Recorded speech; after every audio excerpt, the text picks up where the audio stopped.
இந்த வீடியோவை கடைசி வரை பாருங்க. இங்க ஒரு பொண்ணு தன்னோட பையனை அழைச்சுக்கிட்டு வந்து ஒரு பணக்கார வீட்டுல வேலை பார்த்துக்கிட்டு இருக்காள். அப்போ அந்த வீட்டு ஓனரோட பையன் அங்க உட்கார்ந்து சாப்பிட்டுக்கிட்டு இருக்கான். இந்த வேலைக்கார பொண்ணோட பையன் ஓனர் பையன் சேர்ல உட்கார்ந்து சாப்பிடுறத பாத்துக்கிட்டே இருக்கான். உடனே ஓனர் பையன் இந்த வேலைக்கார பொண்ணோட பையனை பார்த்து உனக்கு பசிக்குதான்னு கேக்குறான். கேட்டுட்டு தட்டை எடுத்துட்டு வந்து அந்த பையன் கிட்ட உட்கார்ந்து அவனுக்கு சாப்பாடு எடுத்து ஊட்டி விடுறான். இப்படியே ரெண்டு பேரும் மாறி மாறி ஊட்டி விட்டுக்கிட்டு சாப்பிட்டுக்கிட்டு இருக்காங்க. அப்போ திடீர்னு வீட்டுக்குள்ள இருந்து வந்த இந்த வீட்டோட ஓனர் அம்மா சாப்பாடு ஊட்டி விட்டுக்கிட்டு இருக்க தன்னோட பையனை பார்த்துட்டு, உனக்கு கொஞ்சம் கூட அறிவு இல்லையாடா? ரோட்டில போற பிச்சைக்காரனுக்கு எல்லாம் சாப்பாடு ஊட்டி விட்டுக்கிட்டு இருக்க, முதல்ல இங்க இருந்து எழுந்திரிடான்னு சொல்றாங்க. அதுக்கப்புறமா அந்த வேலைக்கார பொண்ணோட பையன்கிட்ட, உன்னை யாருடா முதல்ல இங்க வர சொன்னதுன்னு கேட்டுட்டு அவனை அடிக்க போறாங்க. உடனே இந்த வேலைக்கார பொண்ணு, அவனை அடிக்காதீங்க அம்மா, அவன் என்னோட பையன்தான், வீட்டுல யாருமே அவனுக்கு துணைக்கு இல்லாததுனால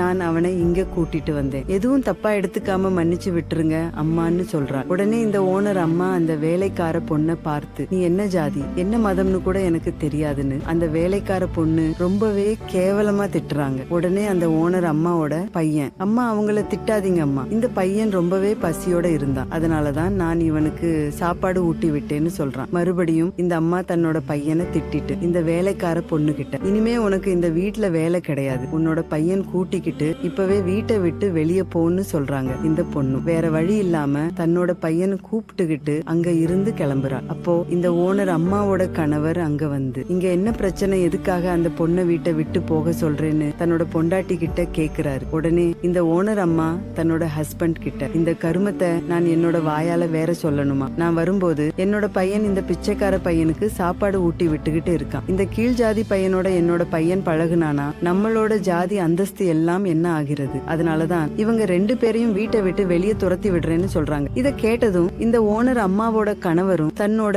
மனைவியை பார்த்து, இங்க பாருமா, நீ தப்பான முடிவு எடுக்கிற, கீழ் ஜாதி மேல் ஜாதி என்று இங்க எதுவுமே கிடையாது, நம்ம கிட்ட சொத்து அந்தஸ்து பணம் எல்லாமே இருக்கு, ஆனா இந்த ஏழை பொண்ணு கிட்ட அது எதுவுமே கிடையாது, அது ஒண்ணு மட்டும்தான் நமக்கும் இந்த பொண்ணுக்கும் இருக்க வித்தியாசம், நீ ஜாதி அந்தஸ்துன்னு சொல்லி வரட்டு கௌரவத்தோட இருக்க, இந்த பொண்ணு எங்களை நம்பி இந்த வீட்டுல வேலை பார்க்கிறா, நம்ம இன்னைக்கு இருப்போம் நாளைக்கு இறந்து போயிருவோம், அடுத்த தலைமுறைக்கு வளர்ற இந்த சின்ன பசங்களோட மனசுல இப்பவே நஞ்ச விதைக்காதுன்னு சொல்லி தன்னோட மனைவிக்கு எல்லாத்தையும் எடுத்து சொல்றாரு. இதையெல்லாம் கேட்டோன்னு அந்த ஓனர் அம்மா எல்லாத்தையும் சரியா புரிஞ்சுக்கிறாங்க. அதுக்கப்புறம் தன்னோட பையனையும் அந்த வேலைக்கார பொண்ணோட பையனையும் கட்டி பிடிச்சுக்கிறாங்க. அதுக்கப்புறம் அந்த வேலைக்கார பொண்ணு பார்த்து, நான் பேசினது எல்லாம் தப்புதான், என்ன மன்னிச்சிடுமான்னு சொல்லி மன்னிப்பு கேக்குறாங்க. ஜாதி மதம் பணம் அந்தஸ்து எதையுமே பார்க்காம மனிதனை மனிதனா மதிக்கிற இந்த பெரியவர் செஞ்ச செயல் உங்களுக்கு பிடிச்சிருந்தா இந்த வீடியோவுக்கு ஒரு லைக் போட்டு கமெண்ட்ல சூப்பர்னு கமெண்ட் பண்ணுங்க.